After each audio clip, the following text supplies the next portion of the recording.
हिमाचल के जिला ऊना के कस्बा संतोषगढ़ में लगभग 125 वर्ष पुरानी गौशाला में 87वें गोपाष्टमी कार्यक्रम का 3 दिवसीय कार्यक्रम का आयोजन किया गया, जिसमें दिव्य ज्योति जागृति संस्थान नूरमहल की आशुतोष जी महाराज के शिष्यों ने अपने प्रवचनों और भजनों के माध्यम से श्रद्धालुओं को भक्ति रस में रंग दिया। इस मौके पर कथावाचिका साध्वी जयंती भारती ने अपने प्रवचनों के माध्यम से गौ माता और भगवान श्री कृष्ण की महिमा का गुणगान करते हुए जीवन जीने का ढंग बताया। इसके अलावा साध्वी संध्या भारती, अखंड ज्योति भारती, पुण्य भारती, भगवती भारती, करलिका भारती, साध्वी उमा भारती, मोनिका भारती और स्वामी राजदीप ने अपने भजनों के माध्यम से श्रद्धालुओं को मंत्रमुग्ध कर दिया। इस मौके पर प्रवचनों में कहा कि प्रभु की कथा को श्रवण कर उसे मनन करते हैं, केवल कंठस्थ नहीं, उसे हृदयस्थ कर लेते हैं, उसे जीवन में धारण कर लेते हैं। भगवान श्री कृष्ण हम सभी जानते हैं, प्रभु समय समय पर इस धराधाम पर अवतरित होते हैं और जिस समय ब्रह्म सत्ता इस धरा पर आती है तो उनके लिए शब्द का प्रयोग किया जाता है अवतार। प्रभु का अवतार होता है। अवतार का अर्थ क्या है?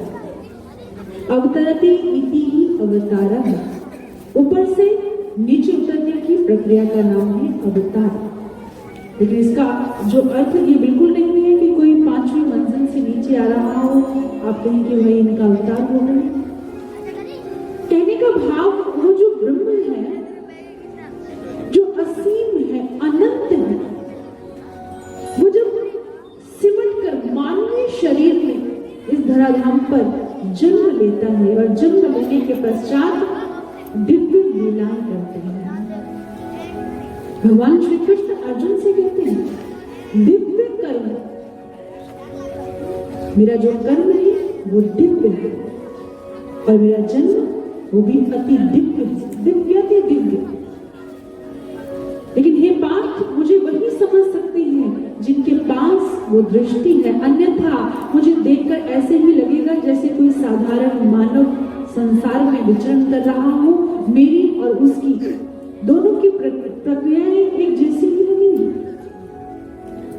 लेकिन मेरा जन्म कर्म दोनों ही दिव्य है, अलौकिक है।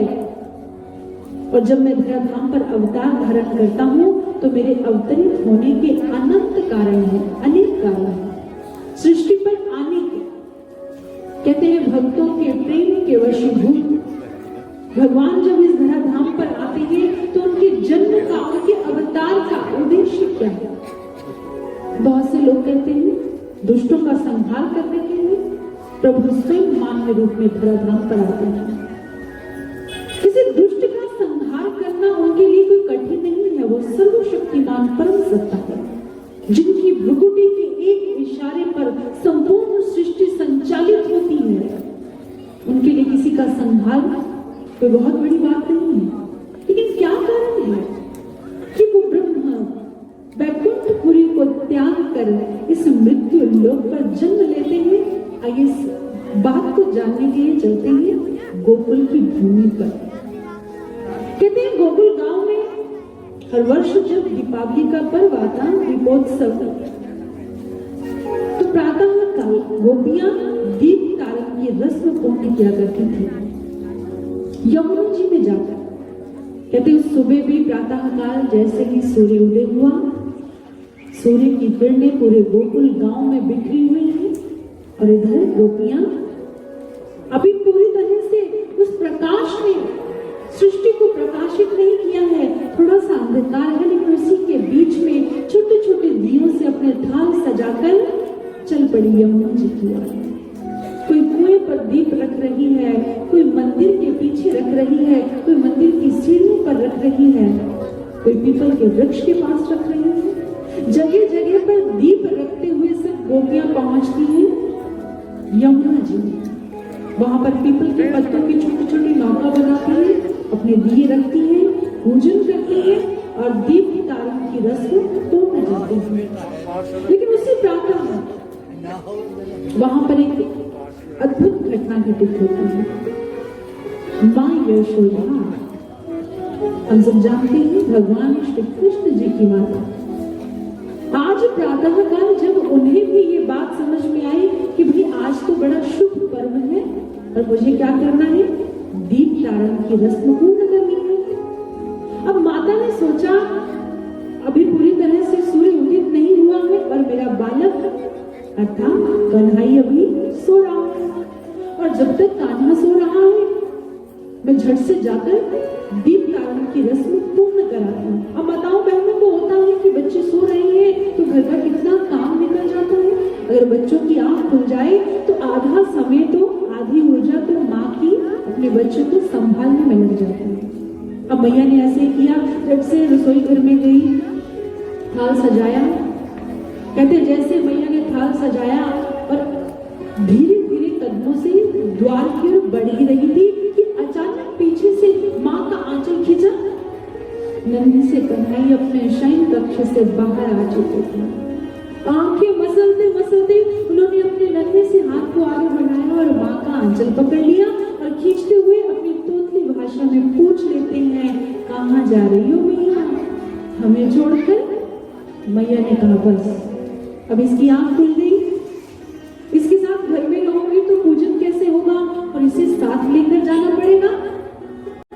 मैया ने क्या किया, एक हाथ में आरती का थाल है और दूसरे हाथ में कन्हई की कोमल से कलाई को पकड़ा।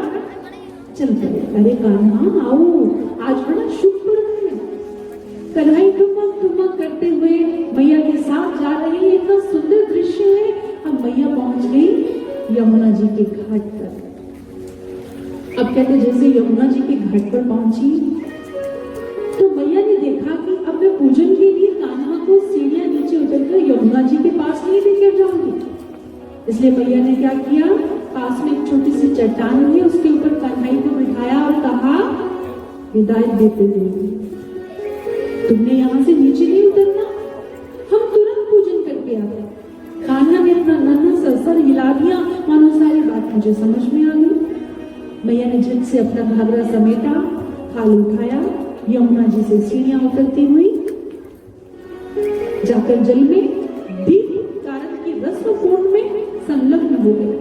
अब यह दृश्य तो एक तरफ हो गया, लेकिन दूसरी ओर हमारे जो श्याम सुंदर है कान्हा जी, उस चट्टान पर बैठे हुए हैं, श्री यमुना जी की धारा पर निहार रही है बड़े प्रेम से।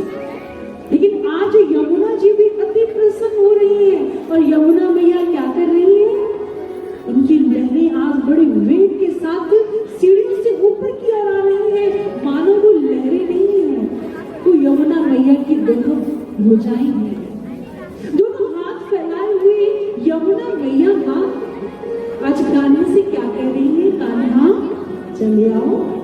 अरे मेरे प्रभु चलकर स्वयं मेरे घाट पर पधारे हैं, तो आज अगर सीढ़ियां उतर कर इस जल में पग रख देते हैं तो मैं चरणों का प्रक्षालन करूंगा। इधर कान्हा जी को बुला रही है, अब यमुना जी आमंत्रण दे रही है और हमारे प्रभु से अस्वीकार कर दे, ऐसा कभी हो सकता है? भक्त बुलाए और भगवान ना जाए, ऐसा कभी नहीं हो। हमारे कान्हा जी क्या करते हैं, खिसक कर चट्टान से, पांव पूरी तरह से नीचे तो नहीं आ रहे, लेकिन खिसकते उचक कर धरती पर पग रखते। अब जैसे ही रखे तो ठुमक ठुमक कर सीढ़ियां नीचे उतरना शुरू हो जाते हैं। अब जैसे एक एक पग आगे बढ़ रहा है, यमुना जी की लहरें चंचल होती जा रही है, अत्यंत प्रसन्न हर्षित हो रही है यमुना जी। इधर करते करते भगवान के श्री चरणों तक जल पहुंच गया, थोड़ा आगे बढ़े, घुटनों तक पहुंच गए। हमारे कन्हई जैसे श्री यमुना जी के बीच में उतरे तो जल कटी प्रदेश तक पहुंच गया। ऐसे लगा मानो यमुना मैया ने कन्हई को अपनी गोद में ले लिया। अत्यंत प्रसन्न हो रही है और कान्हा जी जिनकी हर्ष की तो कोई सीमा ही नहीं। अब जैसे वो प्रसन्न हो रहे हैं, इधर नन्हे नन्हे दिए उठाकर देखा कितने सारे दिए बह रहे हैं। कान्हा जी ने तो एक खेल, बच्चे को खेल चाहिए, अब बालक की लीला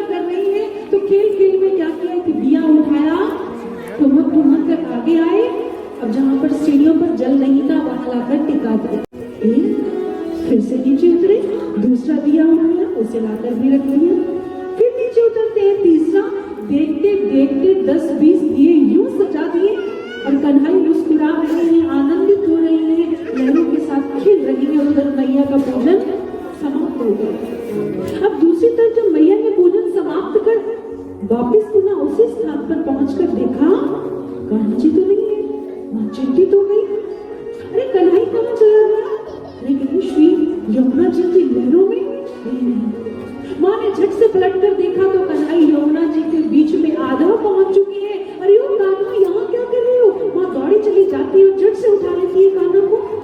अरे क्या कर रही हो?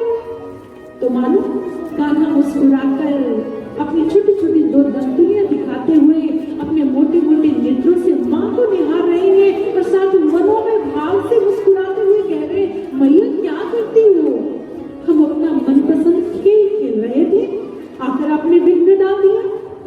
मैया ने पूछ ही लिया, अरे हमें पता है तुम्हें खेलने में बहुत आनंद आ रहा था, पर ये कोई खेल है? ये कैसा खेल है? तो कान्हा जी ने प्रेम से देखा, मानो मैया से कह रही हो, मैया यही तो मेरा मनपसंद खेल है, देखा नहीं मैं क्या कर रहा था? मैया ने कहा, मुझे पता है, तुम दिए उठाकर यमुना जी के घाट पर रख रहे थे, लेकिन कितने रख लिए?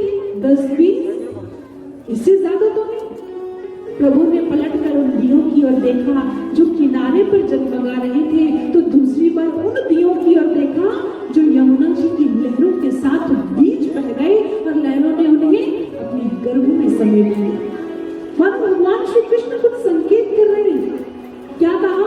ये मेरा मनपसंद खेल है। मैं मृत्यु लोक पर इस दुनिया में आता क्यों हूँ?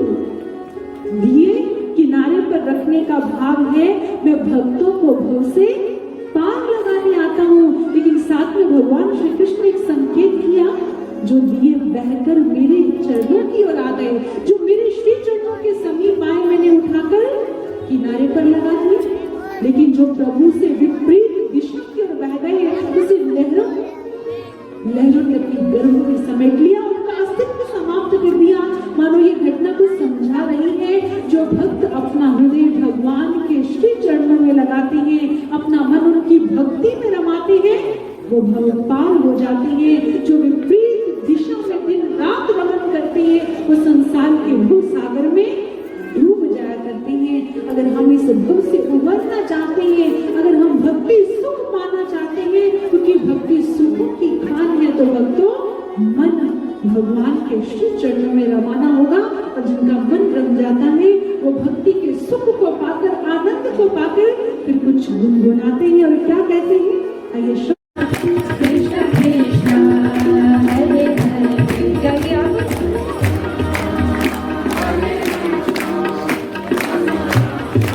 क्या बात, देखो सभी करते, सभी कानों पर ताली बजाते हुए, हरे कृष्ण हरे कृष्ण, कृष्ण कृष्ण हरे हरे, हरे राम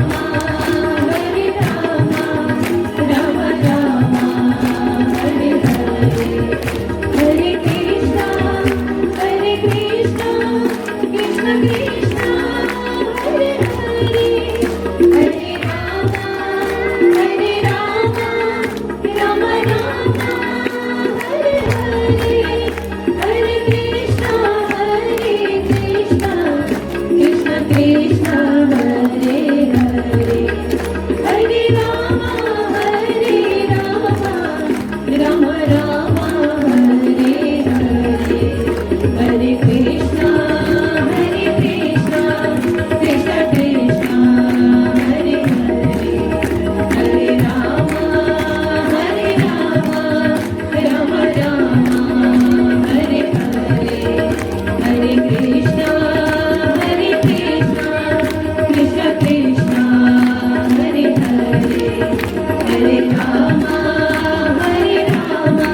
राजन चब्बा की रिपोर्ट। और बड़ी खबरों के लिए बने रहें न्यूज़ सुपर भारत के साथ।